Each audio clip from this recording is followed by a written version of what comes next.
আসসালামু আলাইকুম। এই যে গ্রামের মানুষ কত খাটনি করে আবাদ করে দেখছেন, মাশাআল্লাহ কত সুন্দর মরিচ ধরছে, অনেক সুন্দর মরিচ। এই মরিচ পেকে গেছে, এই যে আরও মরিচ পাকা পাকা আছে, অনেক সুন্দর মরিচ।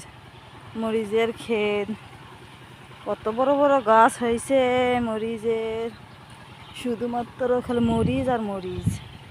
গাছ ঝুমঝুম হয়ে ধরেছে, এর মধ্যে যে গাছ নষ্ট, ফুল এসেছে কিন্তু মরিচ ধরে নেই। আর এগুলো অনেক অনেক মরিচ ধরেছে, মাশাআল্লাহ দেখতে অনেক সুন্দর লাগছে, অনেক সুন্দর আবাদ, মরিচের আবাদ, গ্রামের প্রাকৃতিক পরিবেশ, মরিচ গাছ অনেক সুন্দর।